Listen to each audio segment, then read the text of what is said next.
Right, today I'm continuing work on the 2009 Rav4. I've got a list of work that I want to do. The list is getting smaller though. Today I want to replace the tie rods, inner and outer on both sides. I want to replace the rear stabilizer links. And finally, I want to try to resolve the P0171 error, the lean condition error code. And I've been thinking about it. A lot of work has been done to try to fix this in the past. We hired a mechanic to fix it, and all they did was replace the MAF sensor, and that didn't fix it. Light came on after a couple hours of driving on the highway. That's a clue though, because it did help it for a while. So what I think happened is, 2 years ago, I bought the car. It had problems. It had a P420 and the P0171 error.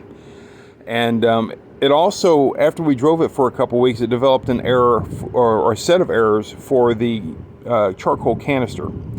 So what I think may have happened is that charcoal canister has paper in it that lets the gas fumes through but keeps the charcoal in.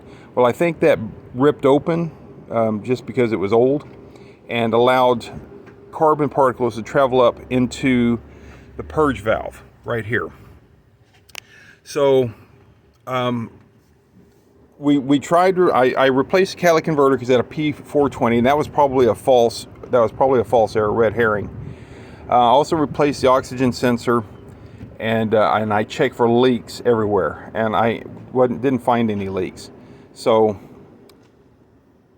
it has to be, I mean, it pretty much has to be this thing is leaking and letting air in when it shouldn't. And so how I'll test that is I will remove this and I'll check to see if it's leaking air when it's unplugged, because it should be shut at that point, not letting air through. I will also, since I already got the car up on Jackson's, I'll remove the pipe going down to the charcoal canister underneath the car and blow compressed air through it, and I'll also unplug the pipe up here as well. And I'll remove the whole thing so the pipe will be open. I'll blow the carbon out of that tube so that if this is bad or dirty, I'm going to try to clean it first before I replace it. Then that probably will fix the P0170 or P0171 error. So that's what I'm doing. I'm going to get under the car right now, remove that big pipe that goes down there that connects this thing to the canister down below, and blow that pipe out. I'll be back. Okay, so I took it off the car and I blew through it, and it is not leaking.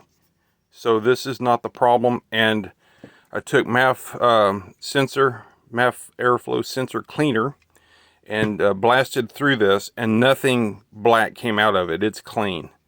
So this is not the problem. I must have a vacuum leak. I have a smoke machine that I will hook up to the car, but that will be later. I'm going to get all the other work done first before I dig that out and pump smoke through it. I have to have an intake leak somewhere. It's the only thing I can figure, and I really thought it was going to be this, but no, it's good. And all I did was I took my power supply, switching power supply with 12 volts, and connected the power to the terminal using these jumpers, and it switches on and off beautifully, and the valve works perfectly, so there is nothing wrong with that. So the P0171 is still unsolved. Okay, so I'm in the process of installing this again, and I'm noticing this pipe here has some cracks right there where it clamps on to the unit. This hose is the one that goes down to the vacuum source.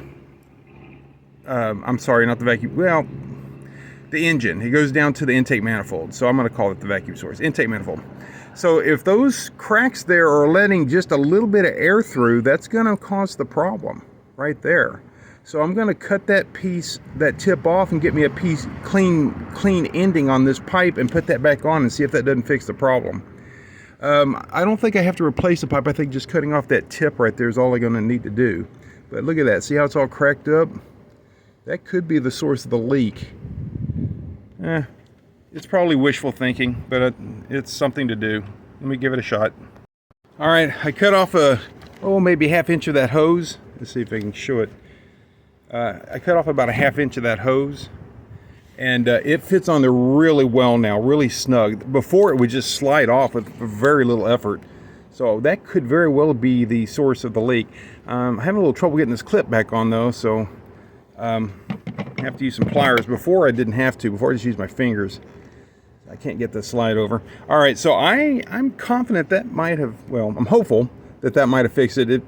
It seems like it might be the problem. I mean, it was really loose. All right, it'll be a while before I can test this, but I'll be back. A correction. This hose that I just trimmed actually goes down to the canister. I was wrong. This hose that I just removed goes to the vacuum source. If there's a leak there on that side, then that would cause a lean condition. This one is also cracked. See that? And it also slips on very easily. So I'm going to trim off, you know, 1/2 inch of that as well, and see if that doesn't fit on there more firmly. It could be it. I don't know. Here's a close-up of the two pieces that I chopped off. This was the one going down to the canister. It was in bad shape. This one wasn't in great shape either, and it had cracks. And it didn't fit on there very firmly. It was easy to slide on and off. After I chopped that 1/2 inch or whatever that is off, it fits on there a lot snugger. So if it doesn't take much of a leak to cause these problems. The engine code doesn't come on right away. It takes like a 1/2 hour of driving. So a small leak might take a while to cause the error. I don't know. It probably won't fix it, but I'm hopeful.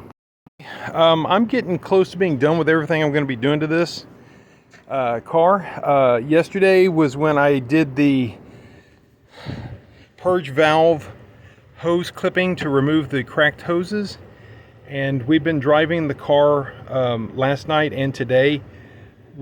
Last night we registered a P0420 error, but the short-term fuel trims looked really good. The high trims, or I'm sorry, the long-term trims were bad. They were 15%, but the short terms were hovering around 0. Looked pretty good. Well, today we were driving it around, going to the grocery store and such, and the P0420 error, which was only pending, it was never a solid error. It was only pending, so the check engine light never came on, but it cleared. The pending 420 code cleared. So I'm very confident that this hose, where I chopped off the bad piece of the hose and reconnected it, must have solved some sort of problem. We never got a P0171. So that lean condition code didn't come back. So if you're having a problem and you can't isolate it, check these hoses right here. I mean, they were badly cracked and they didn't fit on there tightly. And these clamps that come with this aren't really going to clamp down on it. So if you've got cracks, it's not going to seal perfectly.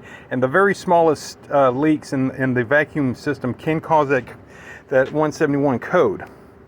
Well, that's basically it for this. I just wanted to share that. I think my problems are solved.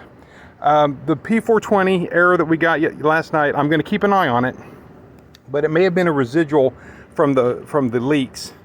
I will replace the catalytic converter with a genuine Toyota catalytic converter eventually, but only until this cheap one. This was a $100 job here that I installed. It's only supposed to last a year or two. It's already been 2 years. So I'm going to replace it with a genuine Toyota when this one does finally give me genuine 420 errors that persist. All right, well, that's it for this video, and I appreciate you watching.